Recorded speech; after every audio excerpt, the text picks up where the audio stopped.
We're good to go ahead and, okay. Good afternoon. My name is Kelly Coakley. I'm the Director of Marketing and Communications for the South Carolina Department of Commerce. And on behalf of Governor Henry McMaster and Secretary Harry Lightsey, I'd like to welcome everyone in the room to the powerSC Interagency Working Group meeting.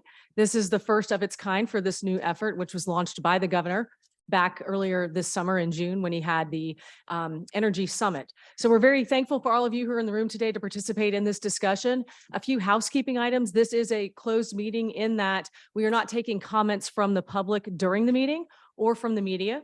So this group will be interacting and sharing some information, and you all are invited and welcome to listen into the conversation. We will be posting a video recording of this meeting on the website following the meeting. You are here, so you received the media advisory. That same link that was listed in that advisory will get you to the recording of this. Members of the media who are here, you are free and available after the meeting to feel free to grab any of these folks if you have further questions. And so I do again want to thank everybody in the room. If you are joining us by Zoom, as a reminder, everyone has been muted upon entry. And again, you all will also be able to have access to the recording posted on the website. At this point in time, I'm going to turn it over to Deputy Secretary Ashley Teasdale. Ashley? Make sure this is on. Could everybody hear me? Well, good afternoon to everyone. Thank you so much for being here, and thank you so much, Kelly, for the open and welcome and kind of getting some of the level playing field opportunities out there. Thank you so much for everyone for joining us here today. I am going to pass it off to Secretary Lightsey for a couple of introductory comments, and then we will do introductions around the room. Great. Well, good afternoon, everybody. I'd like to begin by thanking each of you for your participation here today, as well as your ongoing contributions to powerSC, our working group, as we move forward from here. As you know, powerSC was created by Governor McMaster in June of this year under Executive Order 2023-18. Collectively, our work and subsequent recommendations will help prepare South Carolina's energy resources and infrastructure for long-term resiliency. Our ability to create solutions that power both our communities and our industries will align South Carolina to remain viably competitive into the future. Interagency involvement is crucial to our success, with each of our agencies here providing the necessary expertise to drive energy innovation forward. Likewise, collaboratively engaging stakeholders across the energy and utility sectors, business communities, and policymakers, including our state legislature, among others, will ensure a diversified strategy to our state energy plan. As our inaugural meeting convenes, I challenge each of you to keep an open mind and to think critically about not only what South Carolina has historically accomplished, but what new technologies and ideas we might be capable of harnessing to build an advanced, resilient energy future. Thank you. Yeah, so at this point, I guess we'll just go around and everybody can introduce themselves.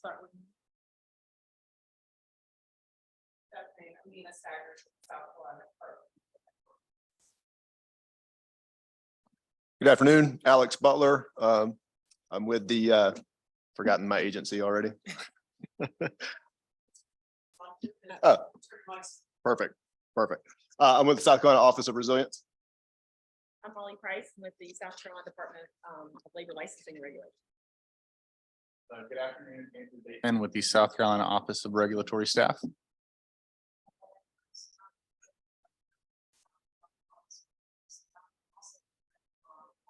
South Carolina Energy Office, which is a division within ORS.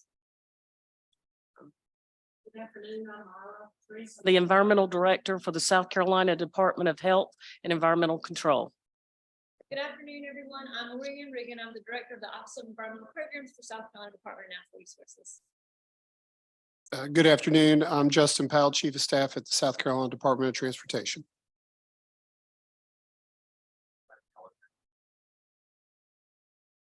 I'll go ahead and set the stage by presenting South Carolina's state of economic development and the role that energy plays in that dynamic.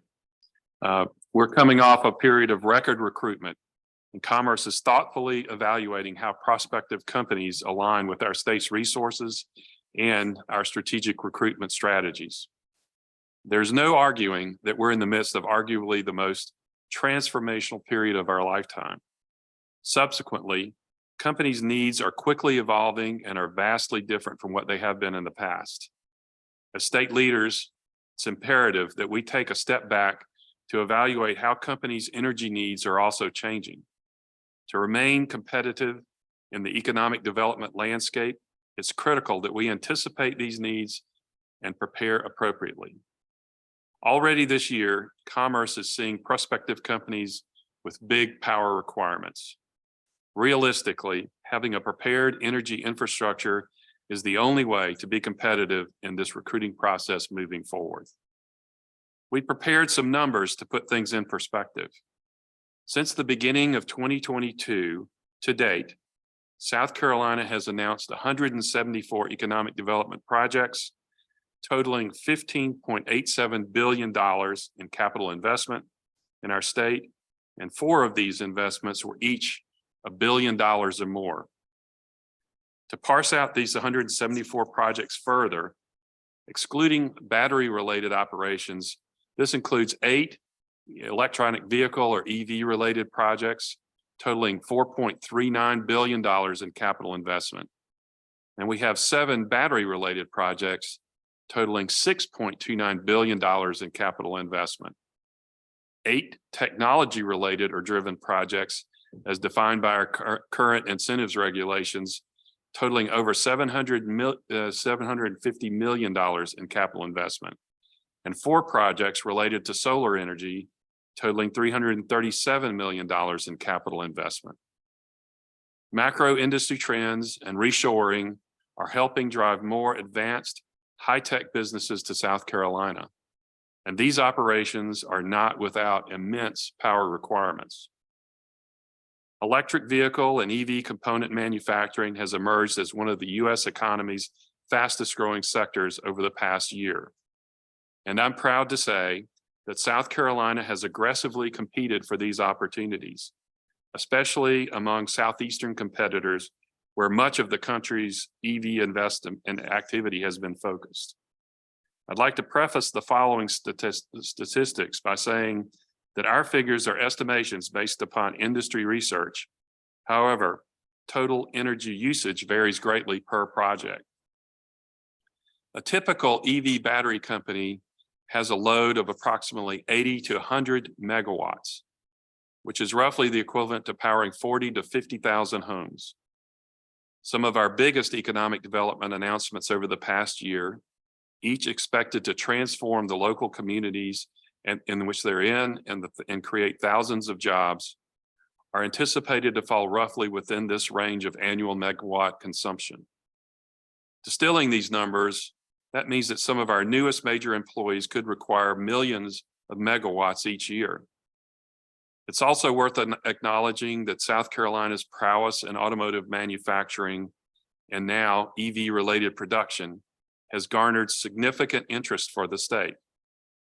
Commerce currently has 60 active EV or EV-related projects open, meaning that at a minimum, our agency has been contacted for information by a company that may be considering South Carolina for location or expansion. Technology-driven operations, which include data centers, are also heavily reliant on energy availability.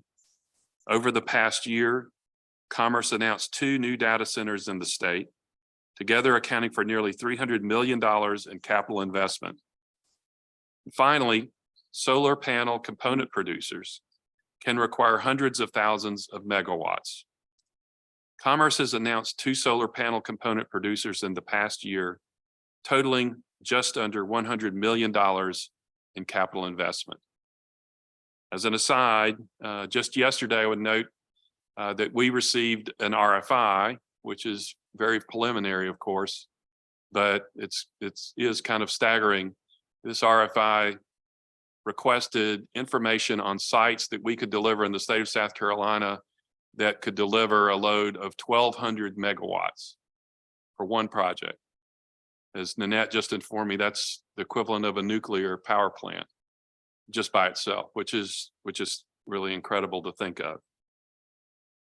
To help initiate South Carolina's energy advancements, Commerce recently organized a consortium of 36 public and private partners to establish the South Carolina Nexus for Advanced Resilient Energy, also known as SC Nexus.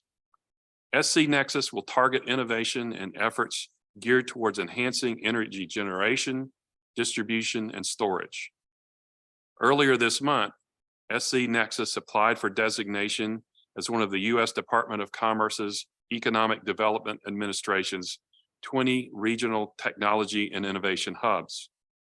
We believe that South Carolina is uniquely positioned to generate energy technology and innovations that could propel our state to become a global leader in this arena.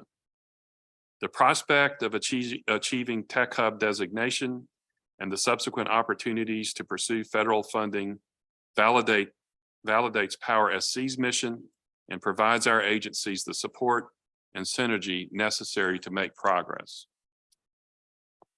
In closing, as outlined, South Carolina's economic development success is ushering in a new era of business needs. The fact remains that continued economic development is pivotal to creating economic growth and opportunities for our citizens. And within the economic development process, energy accessibility is fundamental to site selection and thus business recruitment and global competitiveness.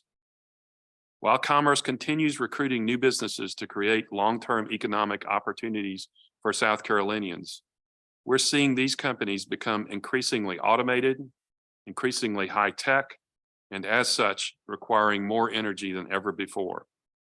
The businesses fueling our economy and creating thousands of good-paying jobs have evolving energy and utility needs. And to maintain our moniker as a business-friendly state, South Carolina must proactively create new and innovative solutions to these needs. At this time, I'll turn the discussion over to the Office of Regulatory Staff Executive Director, Nanette Edwards, for an overview of South Carolina's state of energy. Thank you, Secretary Lightsey. That's fantastic news. The work that you and leadership have done in terms of attracting more jobs and opportunities to South Carolina is fantastic. Now we just got to make sure we keep up with you.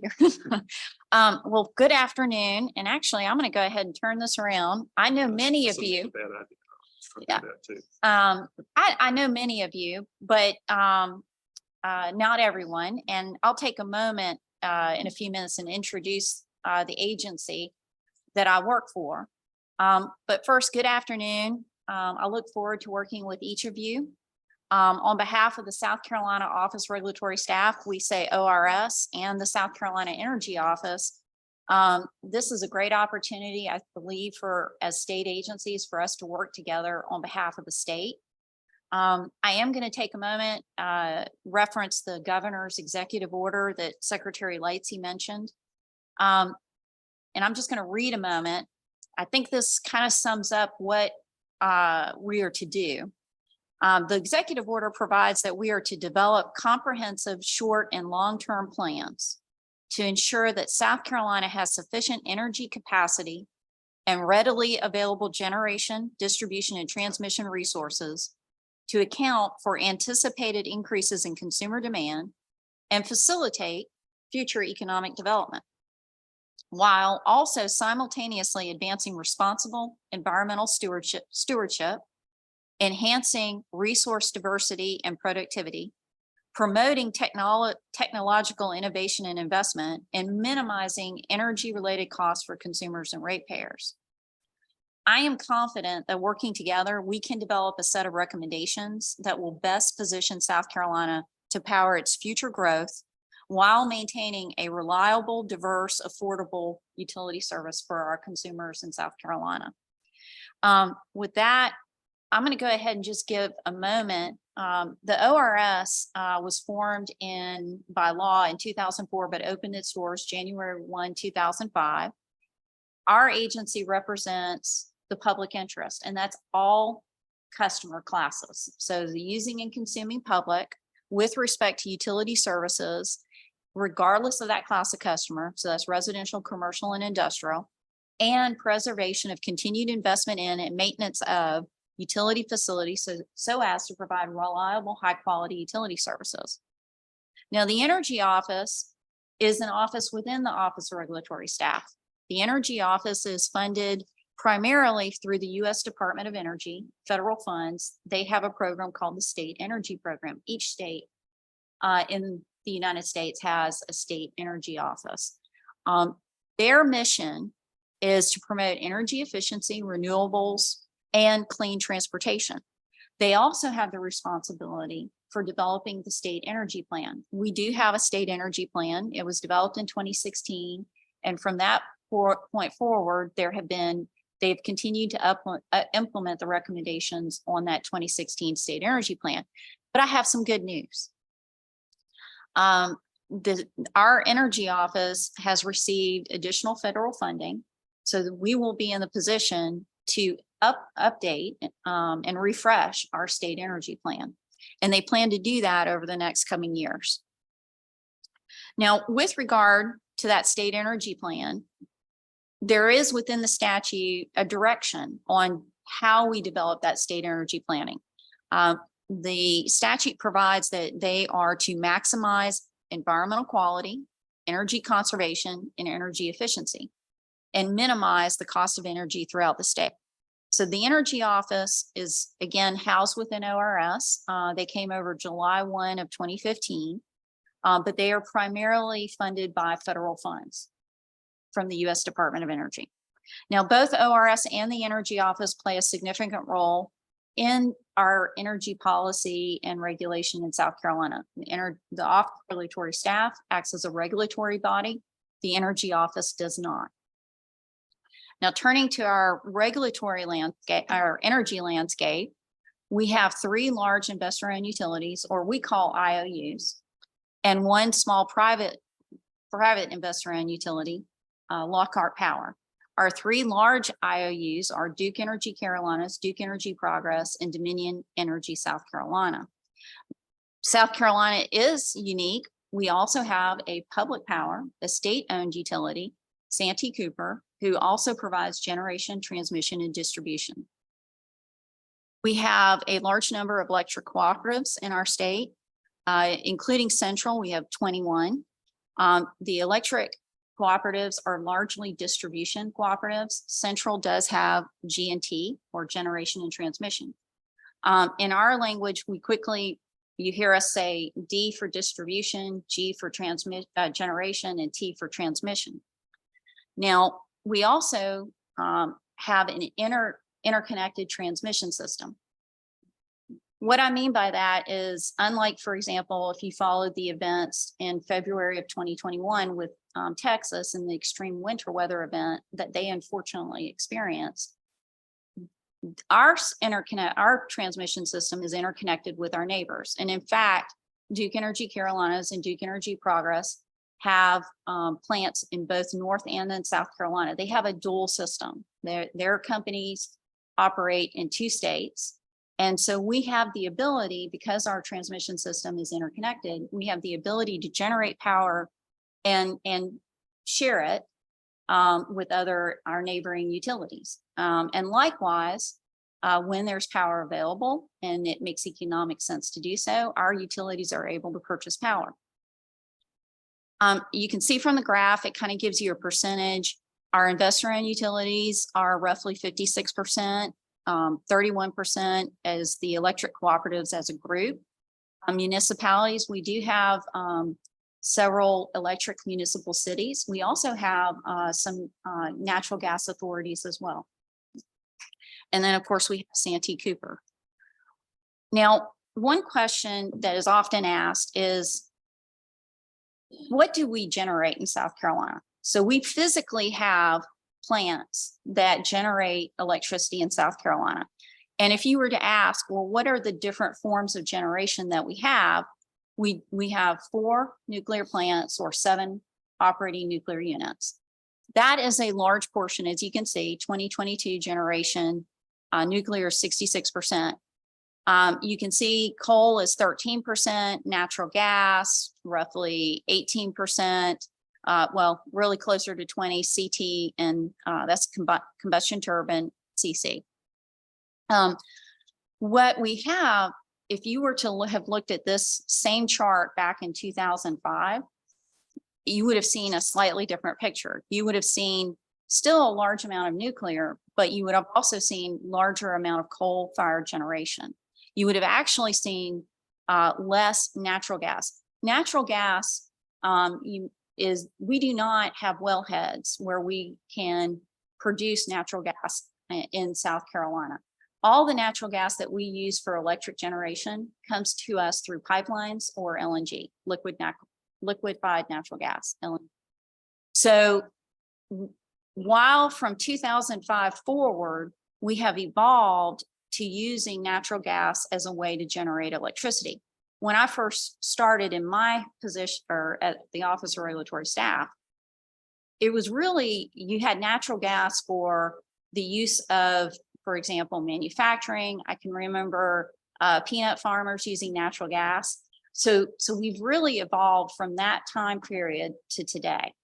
And I'll explain why that's important in a minute. So when we talk about our generation on a pro rata share basis, recall that I mentioned that we have two large investor-owned utilities that operate in two states, North and South Carolina. So that entity, they run their system as a system. So they have, for example, coal-fired units in North Carolina, but they have 0 coal-fired units in South Carolina, but they have nuclear units in both. And so when you look at us on a pro rata share basis, our nuclear percentage goes down, our coal percentage goes up, and our natural gas goes up as well. We do have a bit of solar, hydro, pump storage, biomass, and CHP stands for combined heat power. Now, I'm going to skip ahead a second. Again, as time has evolved, when you talked about South Carolina, you would have said, especially on a day like today, August 24th, it's probably what, 90 degrees. I think it's going to be 100 degrees this weekend. We used to consider ourselves what we would call summer peaking. We're all air conditioning our homes, businesses. As time has evolved, we're actually seeing more of a winter peaking. Now you can have a summer and a winter peak, but if I take you back to December 24th, 2022, when we talk about capacity and what is available, what we realize is our utilities are now planning for when is everyone using all that heat? When do we need to heat our homes, run our appliances? And so 2022 winter capacity, pro rata share, again, you see 36% coal, 18% nuclear, and natural gas. Now, I want to draw your attention, solar certainly has been increasing as a renewable. It's 5%, hydroelectric, 4%. Biomass, still a small amount. But again, natural gas continues to be and is a serious component and critical component of our ability to generate electricity. I want to take a moment and just share a few statistics that I found from the U.S. Energy Information Administration, or EIA. And this information is dated as of January of this year, 2023. Natural gas deliveries to South Carolina's electric power sector increased by 3/4 in the past decade, from 100 billion cubic feet of natural gas in 2011 to 178 billion cubic feet in 2021. Now, and you've heard this mentioned before, but as of January 2023, with our 4 nuclear plants, 7 operating units, South Carolina was actually the 3rd largest producer of nuclear power in the nation. Where our industrial sector, which includes the manufacturer of motor vehicles, chemicals, and paper products, that is our largest end-use energy sector and accounts for about 1/3 of our state's total energy consumption.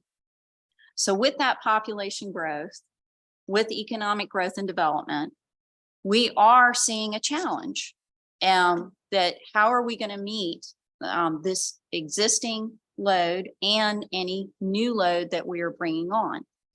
Well, one, we need a diverse generation. Diversity in our generation portfolio does two things. One, it helps as a hedge against price volatility, but it also enhances our reliability. I would also point out that with 9 gigawatts, that's in the southeastern region. That's not just North and South Carolina, but in our southeastern region, based on data provided by the utilities, there is a 9 gigawatts of planned retirements of coal-fired units. So you have what your existing load for meeting our existing industrial, residential, and commercial customers, but we also are seeing an additional baseload generation needed. One, because of those retirements that I just mentioned, and we want to make sure that we don't retire without first bringing on that replacement generation.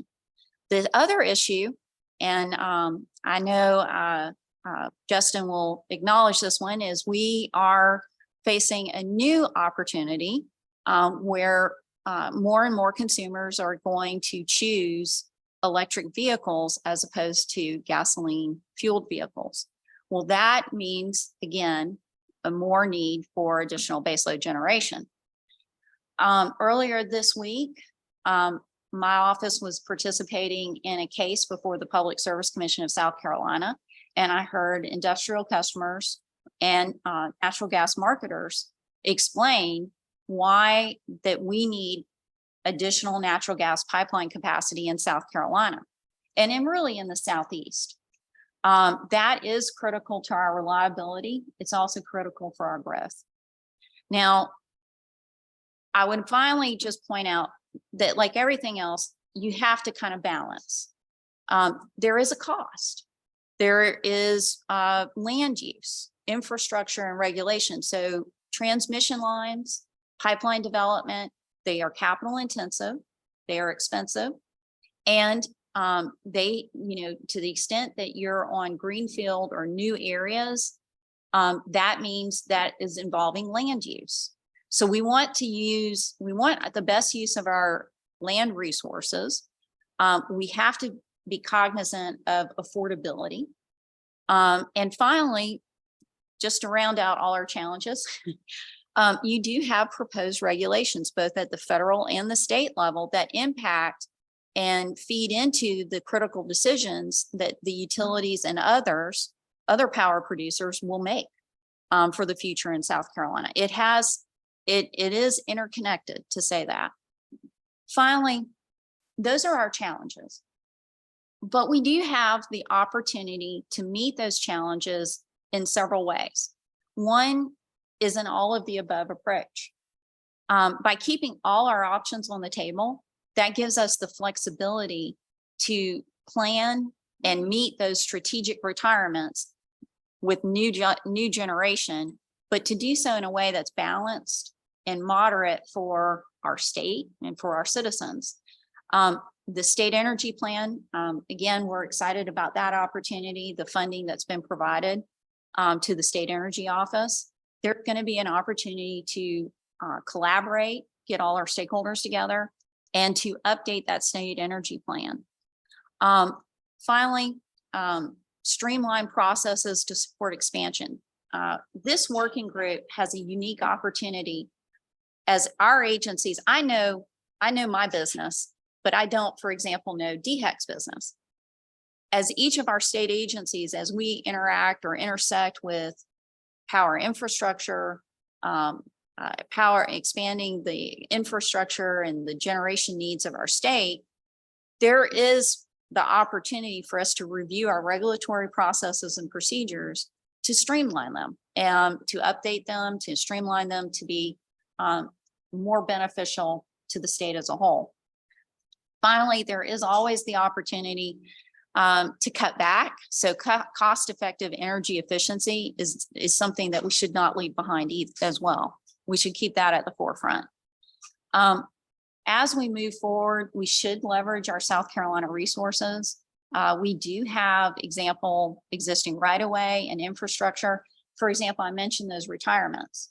Well, we do have the opportunity to look at those sites where there was a retired power plant, and we reutilize that land for another purpose, for example. Strategic use of federal and state funding. I see the Office of Resilience. I can give you one illustrative example already. Our South Carolina Energy Office will be receiving approximately 140 million of federal funding from under the Inflation Reduction Act.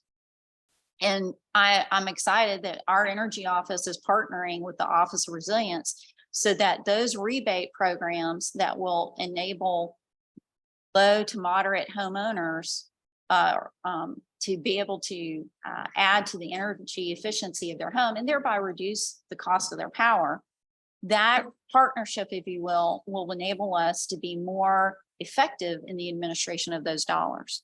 But that's just one illustrative example. There's two federal acts, the IIJA, the Investment Infrastructure and Jobs Act, and I mentioned IRA, the Inflation Reduction Act. There are actually several components of both of those federal acts that enable funding for different opportunities.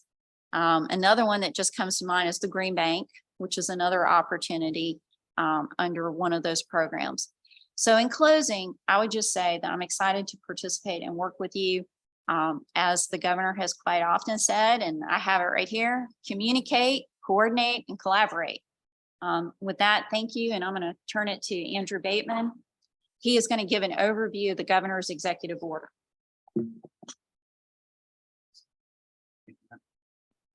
Thanks, everybody. My name is Andrew Bateman. I'm the Deputy Executive Director of the South Carolina Office of Regulatory Staff, and I'm going to give a quick overview of the governor's executive order 2023, -18.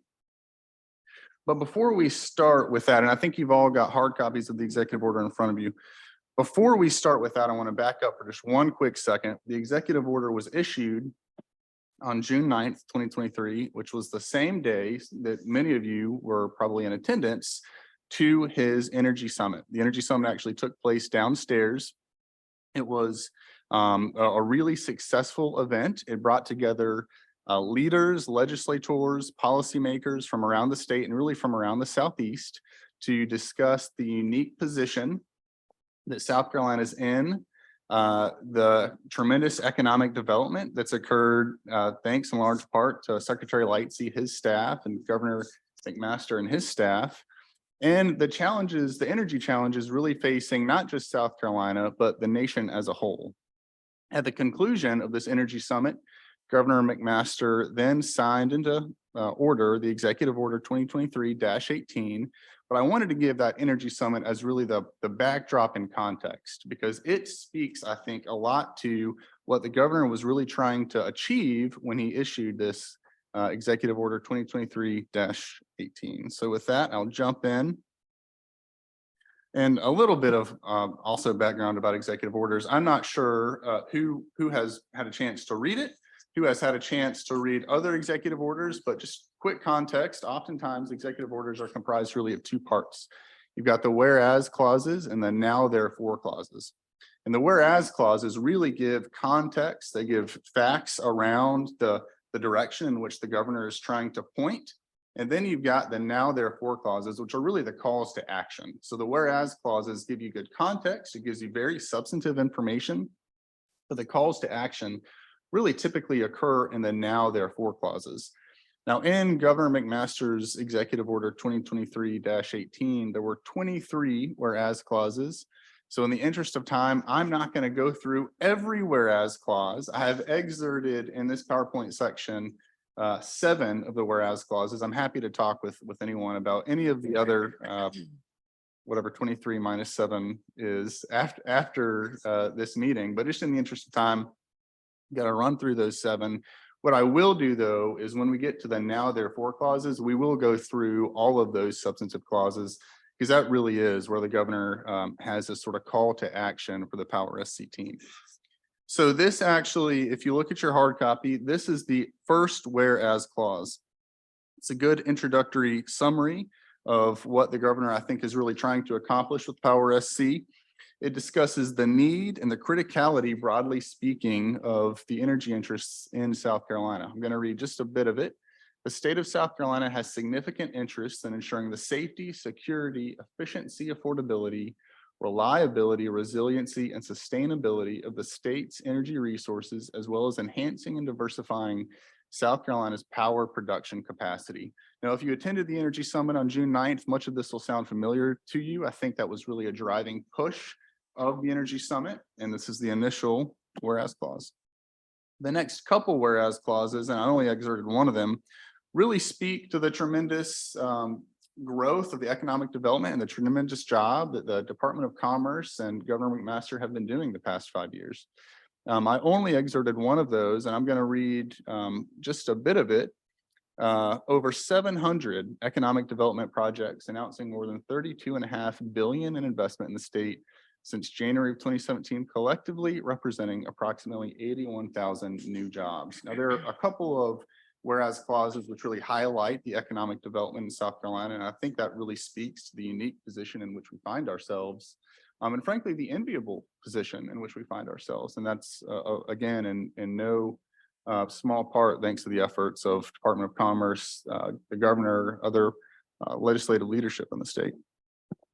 So let's move on. This next whereas clause that I've exerted is actually the fifth whereas clause, if you're following along in the executive order. This whereas clause again speaks just to the criticality of needing power. It talks about the unique position. It says, although South Carolina is uniquely positioned to attract additional investment and to foster further innovation and economic development, the state also must not take for granted the essential role of and critical need for sufficient power supplies and electric generation resources to secure the current and future prosperity of all South Carolinians. Now, this next one does go in order. This is the sixth whereas clause. And this gets a little bit to what Nanette was talking about, and so often those 3 C's that you hear from Governor McMaster: collaborate, cooperate, coordinate. This discusses the additional proactive action and coordinated measures necessary. And that really is what folks in this room, I think, are here to do. That's what the powerSC group is here to do, to collaborate, coordinate, cooperate in an effort to effectuate the goals of Governor McMaster and Executive Order 2023-18. Now, this next slide I am not going to read. This is the 7th whereas clause. It does, though, and this is a direct quote minus the enumerations and the bold. That was my own. I did these enumerations just to help sort of break it up. I think this slide, though, or this whereas clause, really provides a good overview of the goals that I think Governor McMaster was hoping to sort of broadly speaking accomplish with powerSC. I'll read just the first as an example: to enhance the symbiotic relationship between energy production and economic development for the benefit of all South Carolinians. I'll let y'all go through the remainder, but I think broadly speaking, this is a good whereas clause, which is pointing us towards the direction that I think Governor McMaster was really hoping to accomplish with this executive order. Now, this next slide is discussing it's sort of a tail end slide to an EV stakeholder working group. I know Department of Transportation is very instrumental. The governor issued an executive order establishing an EV stakeholder working group. The Energy Office, DOT, other agencies have been working really collaboratively on that. And I think what this slide is stating is that there's a model that's been successfully used where agencies work together, they collaborate, cooperate, coordinate, and that model can be transferred from the EV stakeholder working group. And that same mechanism, I think, same approach, that same approach can be used here that is used over there. And so that's why I exerted this whereas clause. I think it was instrumental just to show that, look, it works over here. Let's take that same approach, and I think it can work for the powerSC team as well. This slide, again, it just goes to highlight the interagency collaboration, and I will read a bit of it. Additional interagency collaboration is necessary to evaluate and collectively address the aforementioned and other issues specific to the state's energy-related workforce and economic development activities to assist with and expand upon ongoing administration, and agency initiatives. So you can get the picture. Again, all of these whereas clauses, they're not yet a call to action. We won't get to those till we get to the now therefore clauses, but they are pointing us in a direction of collaboration, cooperation, and coordination. And this, I know y'all will be happy to hear, I am not going to read this. This is the final whereas clause. I think Nanette quoted a good bit of it a second ago. It's really a good summation of the prior 22 whereas clauses. And it sort of puts a point on the direction in which I think the governor is pointing in this executive order. So right after this, we jump into the now therefore clauses. And this really is where the call to action starts. Now I say that, and then you're gonna, 1A is not yet quite the call to action. That's the Department of Commerce, convening and coordinating the activities of powerSC. So obviously in 1A, no agency is yet called to action, minus the Department of Commerce coordinating and convening this activity, but they really begin in 1A1 through 1A12. So I sort of flew through the whereas clauses. They provided substantive context of the goals that the governor had in mind when he issued this executive order. But I'm going to slow down a little bit on 1A1 through 1A12, because this is really where the call to action takes place. This is really where each one of these agencies are sort of asked to roll up their sleeves, collaborate together, and help provide some goals to the governor at the end of this. So 1A created powerSC, or required Commerce to convene this meeting. 1A1, and I will read directly some of this. powerSC shall coordinate and direct implementation of a strategic statewide initiative and collaborative effort involving critical stakeholders across a state's energy ecosystem, designed to advance the principles and considerations detailed herein, including assessing and expanding South Carolina's energy-related resources, workforce and economic development activities, and competitive standing of South Carolina's energy ecosystem and energy-related sector relative to other states, so as to ensure that South Carolina's power generation capacity and available energy supplies will not further economic growth, will not limit further economic growth and development, So this section is really requiring the implementation of a statewide initiative. So as we go further on, you'll see a finer and finer point on some of the duties required of the powerSC team. 1A2, the short of this is that ORS and the Energy Office have a really large role to play in the powerSC team. And this section is requiring other agencies to assist ORS and the Energy Office by providing input. powerSC shall assist ORS and the Energy Office as part of the comprehensive process to update South Carolina's strategic state energy plan.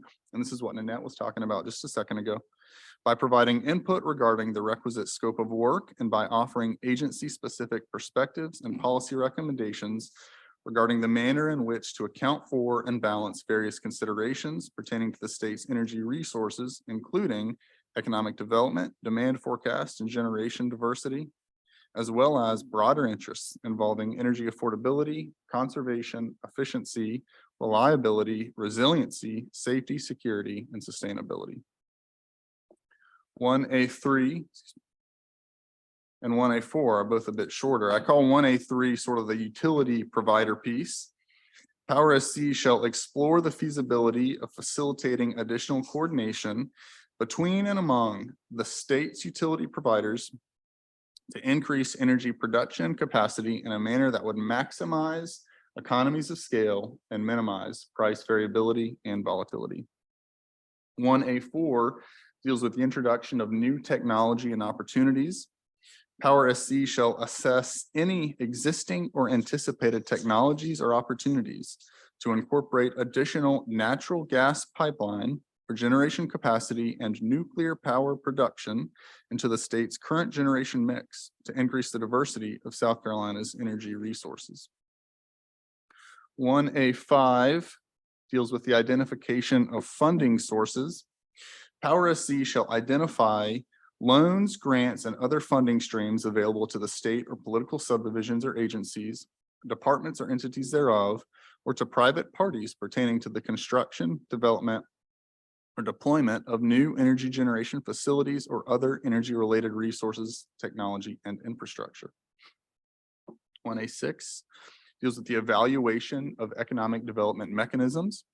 powerSC shall evaluate the effectiveness of existing economic development mechanisms and assess the potential application of the same to future energy-related investments in the state, while also considering whether additional economic development mechanisms or incentives may further advance South Carolina's interests related to the energy ecosystem.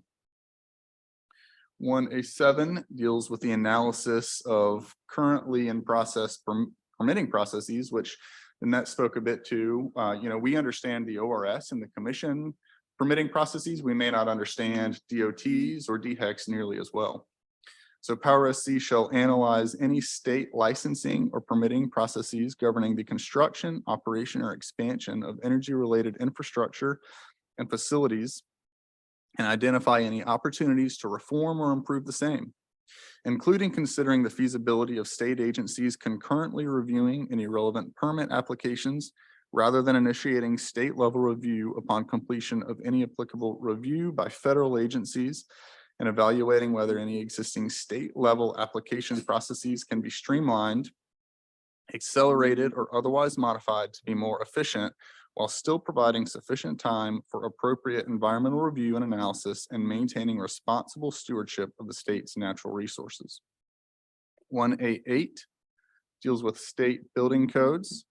powerSC shall study existing building codes and recommend any appropriate modifications or amendments that would enhance energy efficiency without unnecessarily increasing corresponding construction costs.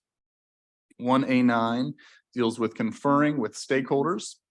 powerSC shall confer with industry stakeholders, education providers, and other state agencies and departments to evaluate any existing or anticipated supply gaps in the state's energy-related workforce, consider the potential development and implementation of pilot programs or other initiatives to enhance and further develop the state's energy-related workforce, and assess the projected demand for any relevant education, training, credentials, or certifications.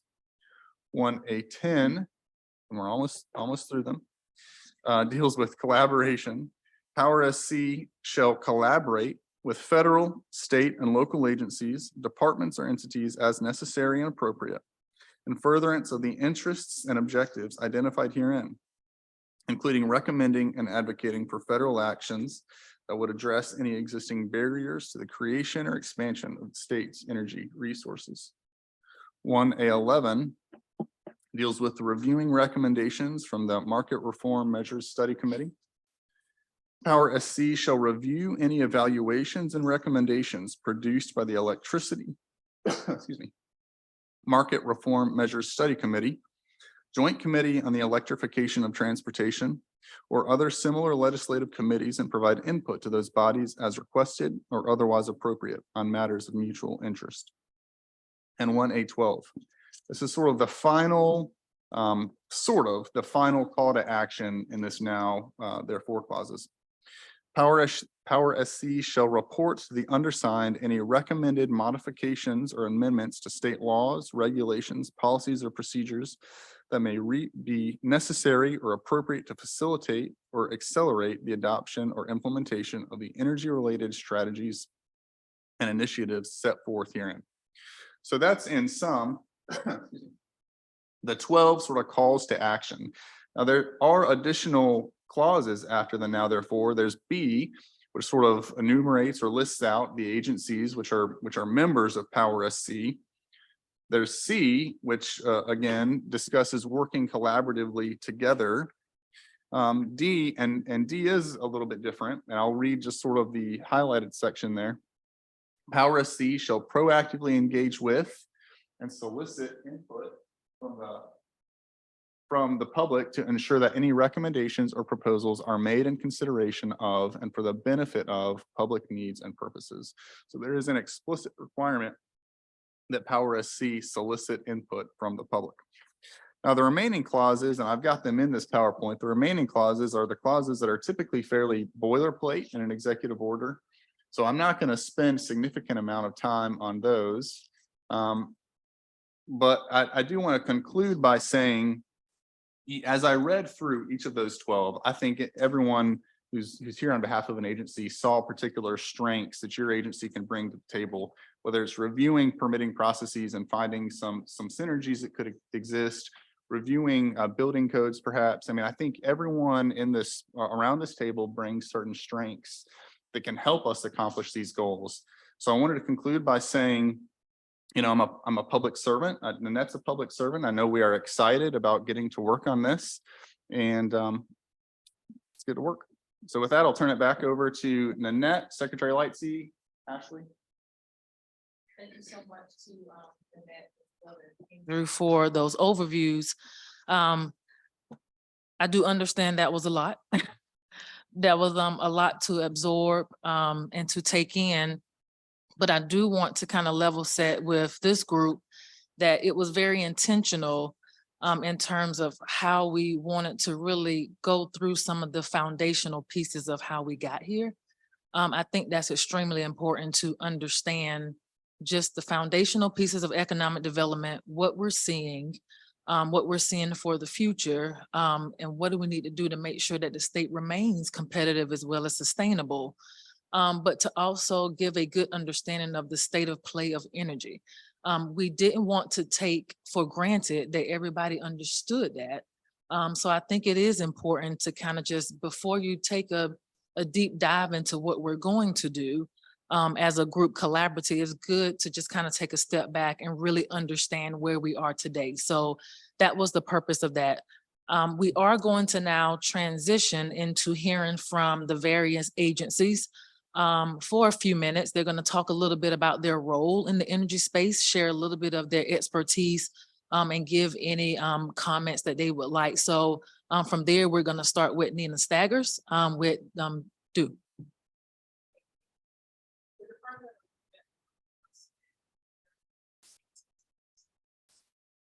Our mission is to match job seekers with employers, and we do that through strategic partnerships with many of you at the table here, as well as programs and initiatives that are aimed at attracting individuals into the workforce pipeline, preparing them through training, education, and supportive services, and assessing employer needs and helping with recruitment and hiring. Until recently, we have had limited reach in the energy sector. In 2022, we conducted a preliminary analysis of the energy sector, and that was presented at the Southern States Energy Board meeting. That was last August. We've completed a similar study of EV workforce needs, including some recommended workforce strategies to help to attract and build a pipeline for those occupations. We're actively involved on the EV Interagency Working Group, and we're also a member of the Southeast EV Industry Collaborative, which is a collaboration of 7 states in the Southeast region that are focused on sharing information and resources and helping to really usher in the entire region into being able to meet the needs of this emerging cluster. We are also participating in the solar workforce development efforts that are being led by the South Carolina Energy Office, and we're excited to be a part of that.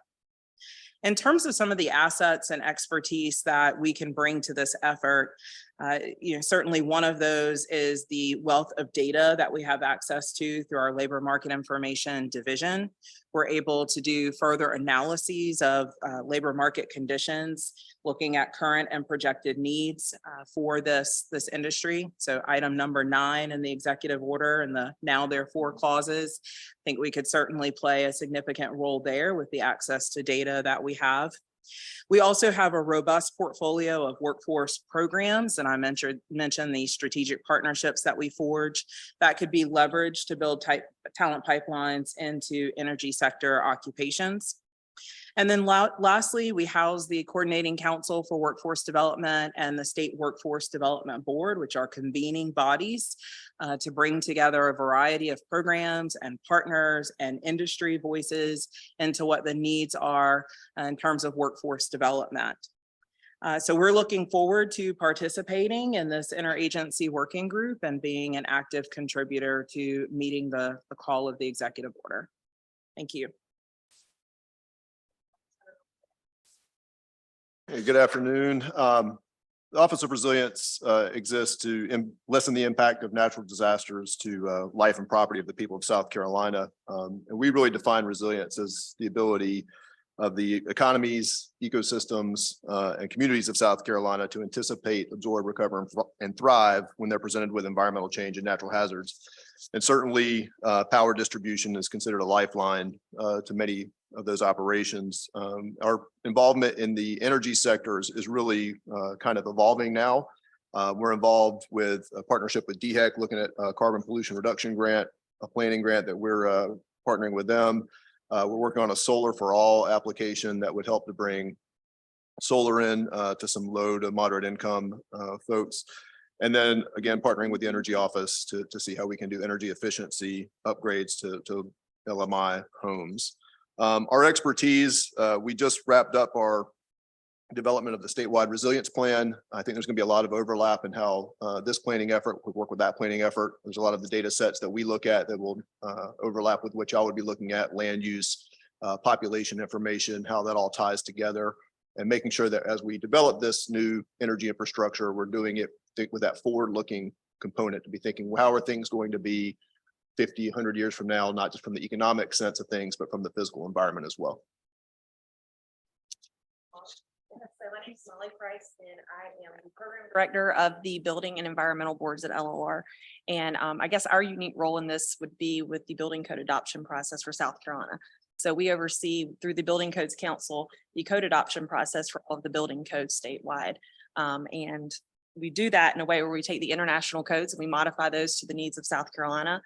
With keeping in mind that we want to protect public safety, but also make construction affordable and making reasonable changes to those codes. And that's a cycle that we currently do every 3 years right now.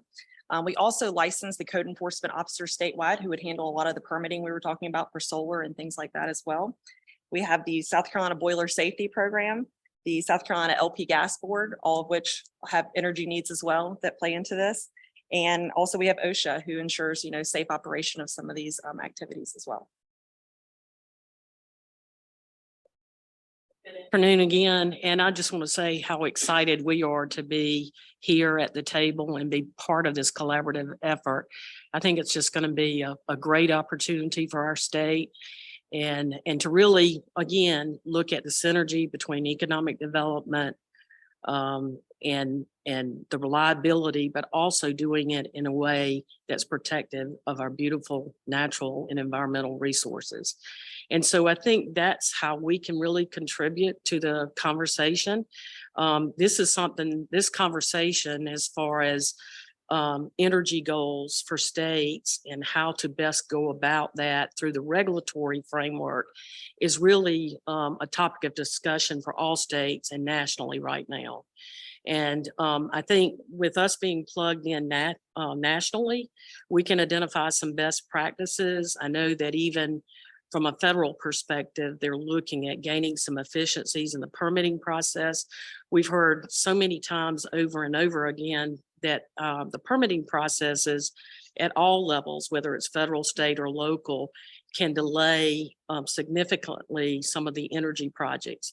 And many times it's clean energy projects that states are really wanting to meet their goals. So I think we can really bring that expertise to the table. I think another way, and you mentioned this, Nanette, a little bit, is while we're having these conversations, there's many things going on nationally with additional regulatory requirements of the energy sector. And it's so important for us, all the states across the country and stakeholders, to just provide feedback to EPA on the best way, the most efficient way that you can implement these federal rules and make those better rules, because every state's a little bit different in how they meet their energy need, the current energy fleet, and moving forward in the way that's best for the state. So we've done that recently on many occasions. And I think, that's something that we definitely want to focus on from a parallel track as well. And then lastly, and certainly not least, is just I think we can bring a lot of value to the community engagement perspective. We work very closely with communities across our state with all of our decisions that we make as an environmental regulatory agency. And I think bringing them to the table, I'm very excited about the process of bringing stakeholders and having these conversations. But we can certainly provide some assistance with that. Absolutely. Thank you, Myra. Lorianne? Good afternoon, everyone. I'm working again with the South Carolina Department of Natural Resources. And our state agency has the responsibility given to us to manage and protect and enhance the state's natural resources. We want to ensure that there's sustainable use of those resources and safe and recreational enjoyment of the outdoors. So we're here to support getting the state's energy need met while also considering how we're siting energy development, how those operations are going to potentially impact our state's natural resources, how management of new transmission line right-of-ways, all of these things come into play with future energy development. So I'm happy that DNR has been asked to be a part of this conversation. We don't hold a regulatory role per se in issuing permits, but it's a very positive, and it continues something that we've heard Governor McMaster say multiple times, that there's three legs of that stool, what makes South Carolina important. And some of the things that bring businesses here to our state is the natural resources, the beauty of the landscape. And so I'm glad to see that we have been invited to the table to help ensure that we continue to maintain those beautiful landscapes, those amazing fish and wildlife resources that make living here enjoyable for all of us. From the South Carolina Department of Natural Resources perspective, we can bring data to the table for considerations of those biological resources. And we are actively a stakeholder in many processes that oversee the regulation of energy facilities through the Nuclear Regulatory Commission, the Federal Energy Regulatory Commission. And we also comment on multitudes of permits that are public noticed by DHEC, the U.S. Army Corps of Engineers, that would be utilized in putting some of these facilities into place. We also play a role under statute as a part of when energy development occurs, and the South Carolina Public Service Commission has to issue certificates of environmental compatibility and public convenience and necessity, that we play a role in ensuring when those things are happening and the Public Service Commission is making those decisions, that we're again balancing the seesaw and having that three-legged stool of consideration of economic development, the environment, and education, which is what the governor always says. But we're balancing the seesaw between economic development, energy, and our environment.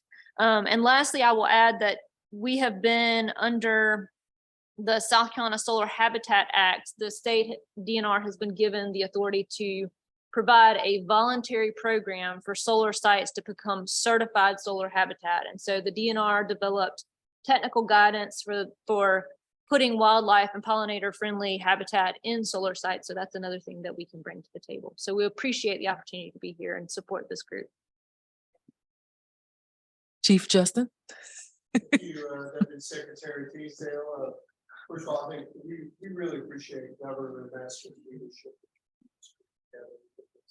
As electric vehicles and other economic development things take off, it's really needed right now. So from South Carolina Department of Transportation's perspective, our role historically in the utility market is as being the largest landholder in the state of South Carolina. We held the right of way that many utility lines go through at the end of the day, transmission and distribution. That role is rapidly changing for us. The Infrastructure Investment and Jobs Act, it's also called the Bipartisan Infrastructure Law, created the National Electric Vehicle Initiative, or NEVI. And that program is really aimed to support the deployment of charging infrastructure across the country to facilitate the adoption of electric vehicles. We're anticipating that the state will receive about $70 million towards that program. And the goal of the program nationally is to support the deployment of fast charging infrastructure approximately every 50 miles on the interstate system, and then working down from there. Very heavy focus on light duty cars and trucks, and making sure that the rural areas get covered in the process. We have been designated the lead agency in that process. We see our role as temporary. We didn't, when the department was founded in 1917, we didn't work to get gas stations set up. And so we see ourselves as complementing the market and supporting the market as this transition goes on, but that the private sector will ultimately lead. We're in the process of finalizing procurement for a firm to help guide us in the implementation. That will begin in earnest next year. Been Director Edwards referred to, as well as Deputy Director Bateman mentioned. There is an EV Interagency Working Group that the governor convened. Member of that committee, honored to serve as chair. Ms. Staggers is pulling double duty, representing Department of Employment and Workforce, but many of these agencies around this table, regulatory staff through the Energy Office, Commerce, Department of Health, Environmental Control, as well as technical colleges, Department of Motor Vehicles, and the State Fiscal Accountability are all participants in that process. And we've been meeting since this past winter. And we've been getting a variety of testimony from stakeholders, utilities, manufacturers, the environmental community, and we've heard a number of common themes, and I wanted to share them with this group as we go forward. The amount of electricity needed to charge electric vehicles will be significant, I think, and I'll let my friends on the RS side correct me if I'm wrong, but an average home uses about 10,000 kilowatt hours per year.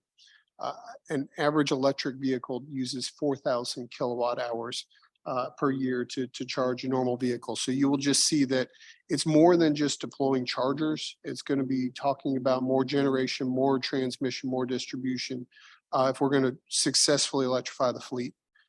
Supply chain is an issue for folks right now. We are seeing demand for many essential parts well in excess of a year in terms of backlog. And then the EV, last thing, the EV market is rapidly changing right now and changing rapidly. And so it's new for everyone. And we're seeing the regulatory environment being challenged to keep up as things go on. But we certainly appreciate the opportunity to participate and look forward to this effort with everyone.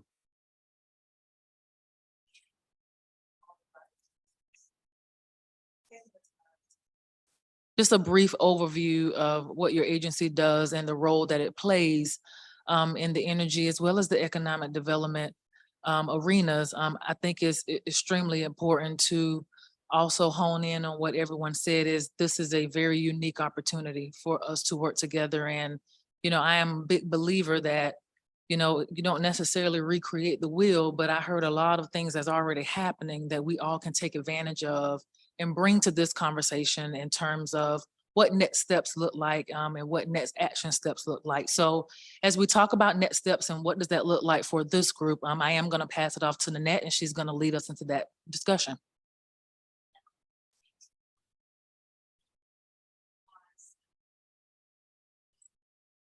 Good hour now. But one approach, and again, taking a page from the good work that DOT has been doing with the EV Working Group. One thought that comes to mind is as an initial step, is to offer a webinar. Really in the short space of time that we had here today, when we start talking about power and our power infrastructure, we very quickly start using acronyms.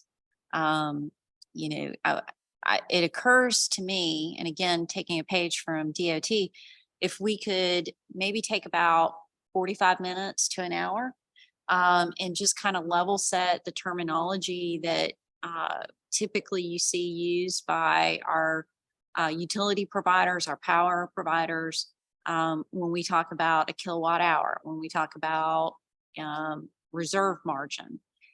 So one thought that I would propose would be maybe by the end of September, early October, have a webinar that we would be happy to sponsor as a next step.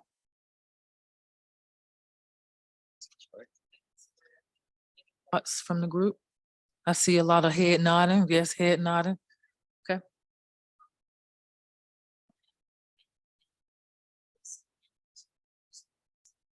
Talking about this coming into this meeting, we know our processes and procedures, and many of you do participate. Your parties of record at the commission, DNR, DHEC, among others, when a utility is going through the siting of a new generation facility, if it's over 75 megawatt. One thought is in looking at one of the call to actions in the governor's executive order, as a bite-sized step forward, is if each one of our state agencies was to look at the work that we are currently doing in different areas and maybe consider some of the things that you're seeing and bring forward maybe by the end of October, any recommendations that you have just for thought and discussion among the different state agencies. I can give you a couple of examples as illustrative that Andrew and I've been talking about. One, of course, is just our processes and procedures today, what we do today as part of the regulatory process involving our utilities and other parties that are interested in, for example, utility scale solar or a new generation unit or transmission lines. But in addition to that, one thought we've had is, we have a lot of research and development from our universities. I don't believe there's a single list, a comprehensive list of all the energy R&D research and development that's going on in our state. Our energy office is wonderful about collecting information, and we do have a list, but I don't believe it's actually a comprehensive list of all the R&D. So one of our action items that we're considering undertaking is just to have an inventory, if you will, of what we actually have going on in our state from an R&D perspective related to energy. And so that's another initiative that we have within our agency. We've been working on broadband, and Jim Strichinger has this phrase, bite-sized pieces. Don't try to take the elephant at once, take it in bite-sized pieces. So as an initial step, just looking in your specific areas, what recommendations you might like to bring forward as a draft. And again, the time, again, subject to what all the other meetings that these state agencies are called upon, but perhaps by the end of October.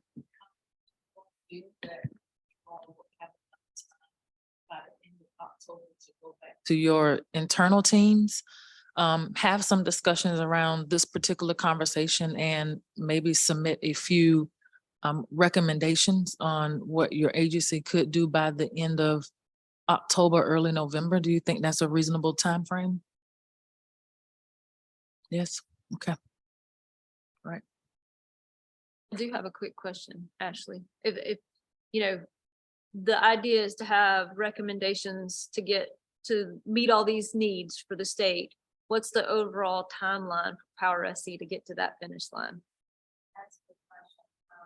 I was thinking in that very first clause that I read, short term and long term. So I was taking a step towards the short term. The truth is that state energy plan process is a multi-year process. And that to me is more the development of that state energy plan in terms of updating it. That's going to be a multi-year process, and the state energy office, a multi-year process, and the state energy office is actually going to go through same thing DOT is going through, outside procurement, hiring an expert and a facilitator to assist with that process. And they're just at the beginning of that. But between now and the end of the year, the end of this year, to me, if we can do those two things, level set so that we're all speaking the same language, and then to take an initial look, not necessarily final, but an initial look of what recommendations we have. I think the final product, if you will, is as one of the last, I think it was number 12, is basically to have a set of recommendations to the governor. I don't know that we'll have all of that done in a short time, but again, short term versus long term. And I'll also piggyback on what mentioned, in terms of the short term, it'll be helpful for us to kind of look internally for the agencies to provide some recommendations that we can then look at and be able to consolidate into more of a short-term report to the governor's office so they can have by the end of the year. I know that is a strong desire of theirs. And then also what she mentioned about the long term, I do see that this group here can help support the updating of the energy plan, the state energy plan. I think that's going to be the biggest key role for this group to help plug into that and provide the resources and the information and the data that we can to help really bolster that project, because that is a multi-year project. So I can't really give a definite how long would this go, but I do know from a long-term perspective, I would love for this group, whether or not it's in a formal setting or not, to be able to provide that support for the energy office.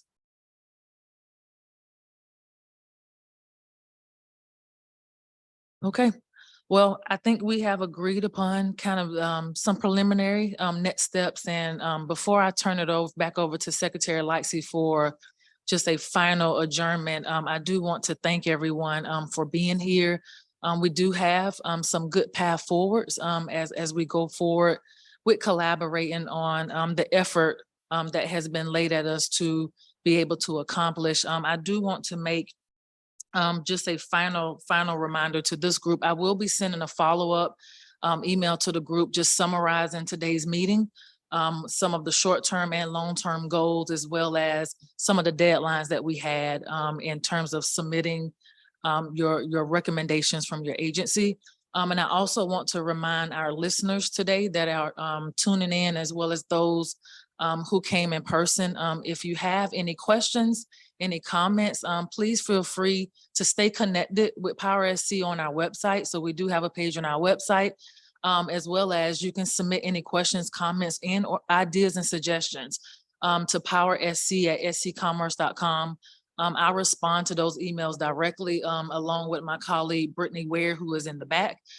So we do respond to those as quickly as we can. So I did want to remind the public that, you know, we want to be sure that you understand you have a platform to be able to submit your thoughts as well. With that being said, I will turn it back over to Secretary Lightsey for a final closing. I'll just conclude by echoing the sentiments here and thank all of the agencies for your time and effort on this very important initiative for our state and our state's future and for the quality of life of our citizens. I can't think of anything that is more important to our future than our energy needs. So I'll conclude and say thank you very much, and we're adjourned. Thank you.